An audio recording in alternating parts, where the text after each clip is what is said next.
Alors, donc on arrive à la fin de cet atelier design, donc en 4 parties. Donc on a vu que les mobilités s'étaient connectées avec l'emploi, ou est-ce que c'est l'emploi qui est connecté avec la mobilité?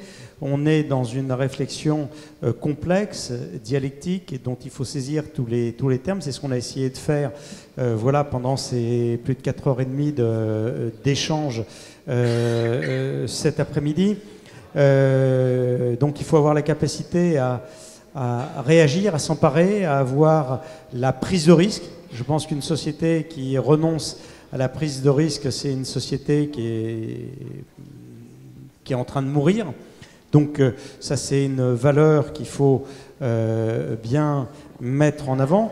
Donc ce qui est intéressant également, quand Patrice Béguet parle de la dynamique de la BPI France, c'est quelque chose qu'ils essayent et qui portent. Donc le rendez-vous avec l'annonce qu'il a faite, où on se retrouvera cet été avec toute cette puissance, c'est-à-dire la puissance de ces organismes, ça doit être au service des habitants du territoire, ça doit être au service des territoires, ça doit être au service du collectif. De la collective, c'est également chaque individu qui doit avoir sa place. David, donc Saint-Omer, il y a un coup d'avance. Le regard que tu portes sur tout ce qui s'est dit cet après-midi. Alors merci de m'avoir proposé de clore nos travaux pour cette première journée. Je crois que je vais faire bref parce que l'après-midi a été long. Avant tout, je tiens à te remercier peut-être en notre nom à tous pour la qualité des débats que tu nous as proposés, la diversité et même la parité des intervenants et des intervenantes. Je crois que c'est un sujet important et qu'on voit assez peu en tribune, il faut bien l'avouer. L'affirmation de tes goûts musicaux également, très subtilement, avec l'affichage des albums de ta jeunesse au mur, et on y a été très sensible. J'ai pas pu m'en empêcher, et j'ai hésité. Alors il y avait les Rolling Stones et les Beatles. Quelqu'un m'avait suggéré Spirou, Tintin, puis j'ai dit non, les Beatles, les Stones, mais l'année prochaine, je pense. Et la vraie surprise, c'est qu'on a quand même appris que tu avais troqué ta Mercedes contre un vélo-taxi. C'était la révélation de l'après-midi. Absolument, il faut vivre de l'audace, le risque. En la matière, c'est vrai que nous sommes tous, et c'est ce qui était frappant des propos de cet après-midi, des monsieur Jourdain de l'innovation, en quelque sorte. Innover, il en restera toujours quelque chose.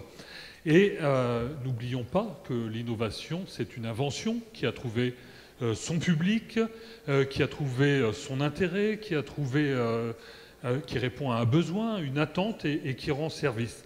Et nous l'avons vu, il n'y a pas de recette magique dans tout ce qui a pu être dit, d'où l'intérêt d'avoir ces expériences, ces partages d'expériences, ces échanges d'idées, d'imagination, de connaissances des savoir-faire, des faire savoir, mais aussi des êtres. Et je crois que c'était très bien mis en valeur cet après-midi.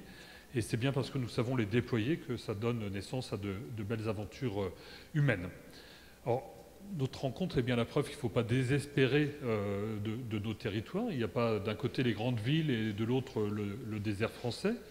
Des villes dans lesquelles on serait mobile et dans les campagnes dans lesquelles on serait tout juste bon à être nomade en quelque sorte, pour reprendre des mots qu'on a pu entendre cet après-midi. Il y a quand même un fait, c'est que la France est citadine depuis au moins 5 siècles. Il y a plus d'habitants qui habitent en ville qu'à la campagne depuis le XVe siècle. D'ailleurs, à l'époque, la deuxième ville française était Rouen, après Paris. Et donc, ce n'est pas un fait tout à fait nouveau, loin s'en faut. Et aujourd'hui, sur la planète, plus de la moitié de l'humanité vit en ville. Et c'est en cela que le numérique est intéressant, peut-être de laisser des personnes là où elles sont, pour pas nécessairement les amener en ville, pour les appauvrir, si tant est qu'on puisse les laisser là où elles sont.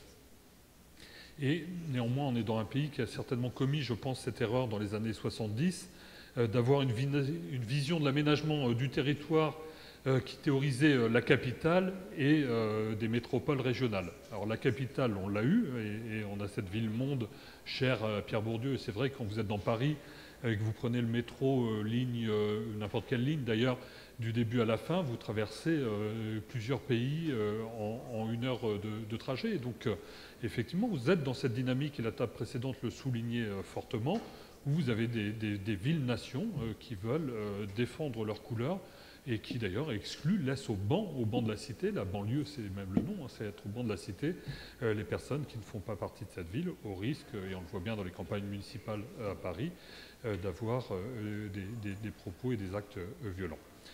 On parlait des tiers-lieux tout à l'heure. J'ai accompagné Patrick Lévy-Wetz dans la rédaction de son rapport remis au ministre de Normandie, Julien de Normandie, cet automne. On était parti avec l'idée qu'il y avait 300 tiers-lieux en France. On a été surpris d'en découvrir qu'il y en avait 1800 à travers notre beau pays. Et la plupart sont d'initiatives citoyennes. Alors charge au pouvoir public de les accompagner, de les encourager, mais en aucun cas de les restreindre. Et c'est bien parce que c'est d'initiatives citoyennes que ces initiatives sont particulièrement hétéroclites et qu'aucun de ces tiers-lieux ne saurait être dupliqué. Avec néanmoins des ingrédients du succès à partager, et c'est en cela que cet après-midi était particulièrement intéressant, consistant à réunir les partenaires. Tu citais Saint-Omer, effectivement c'est ce qu'on a fait, en mettant autour d'une table les pouvoirs publics, les entreprises privées et les usagers. Et aujourd'hui, dans la construction des territoires connectés comme dans les smart cities, c'est bien ces trois puissances qu'il faut mettre autour d'une table pour que les dossiers soient acceptés. Et ça sera de plus en plus vrai à partir du moment où on va utiliser de plus en plus vos données pour vous rendre un service, et vous serez prêt à ce qu'on utilise vos données si vous avez un service rendu à la fin, et c'est en ça qu'il y a une discussion à avoir avec nos concitoyens. Et en cela, on l'a bien vu cet après-midi, ça fourmillait d'idées, la seule limite sera celle de notre imagination. Autant dire, sur ce que j'ai entendu, il nous reste un peu de marge. Et c'est tant mieux, charge à nous, aux décideurs, de voir, d'éclairer et d'embarquer tout le monde, parce qu'après tout, nous sommes tous des bricoleurs du numérique, et nous savons parfaitement utiliser ces petits outils, dont il faut voir qu'ils ont quand même plus de puissance embarquée qu'il n'y en avait sur les premières fusées qui ont embarqué des hommes dans les années 70, et on sait faire notre panier de choses numériques. Et ça marche aussi en matière de mobilité. Quand on parle de voitures autonomes, elles le sont déjà, et vous le savez bien si vous avez des modèles récents. Elles vous remettent d'ailleurs dans le droit chemin si vous faites une embardée à un moment.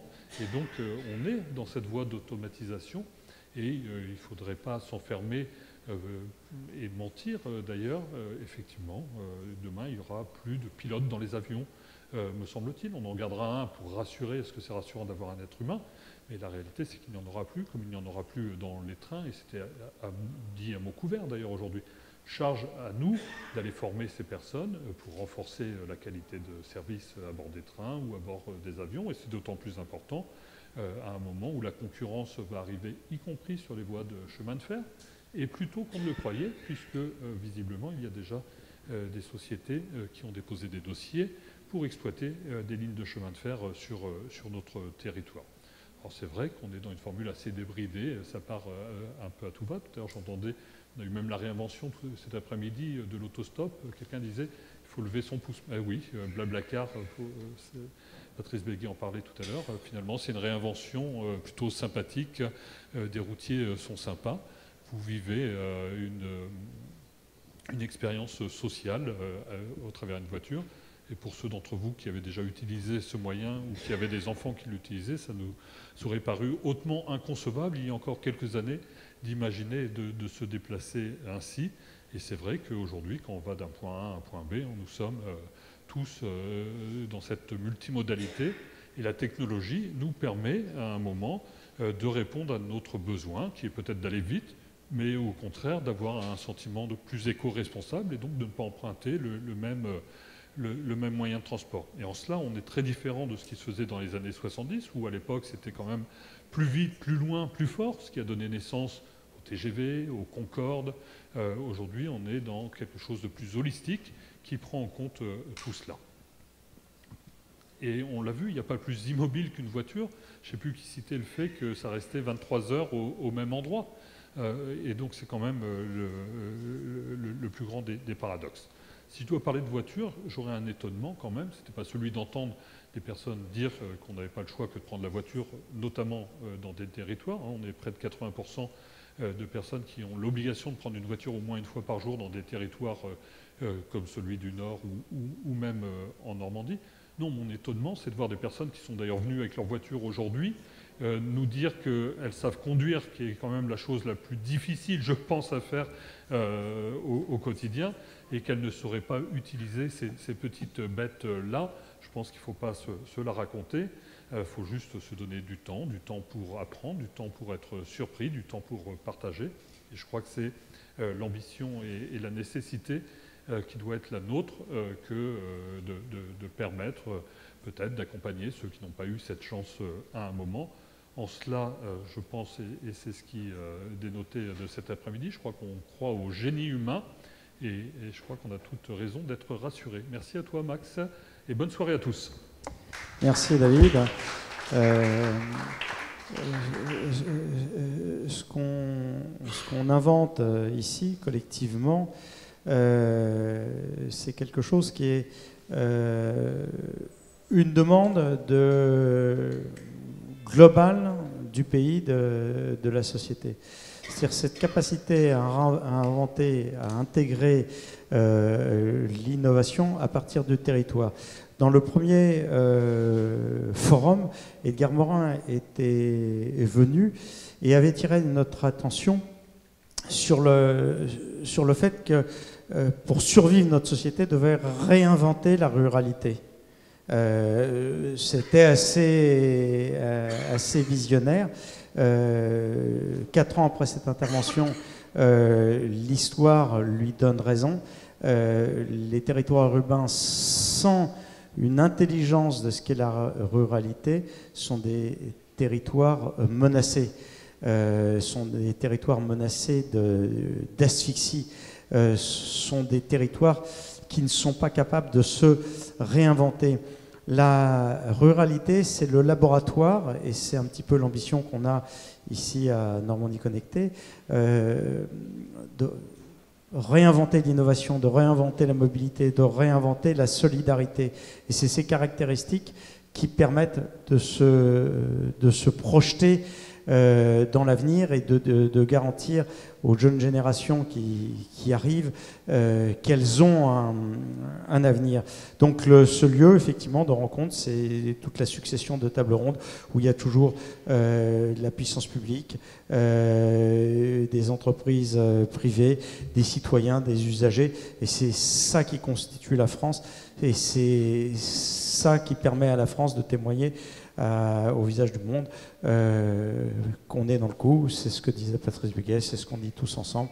Merci d'être là et à demain sur la suite du programme.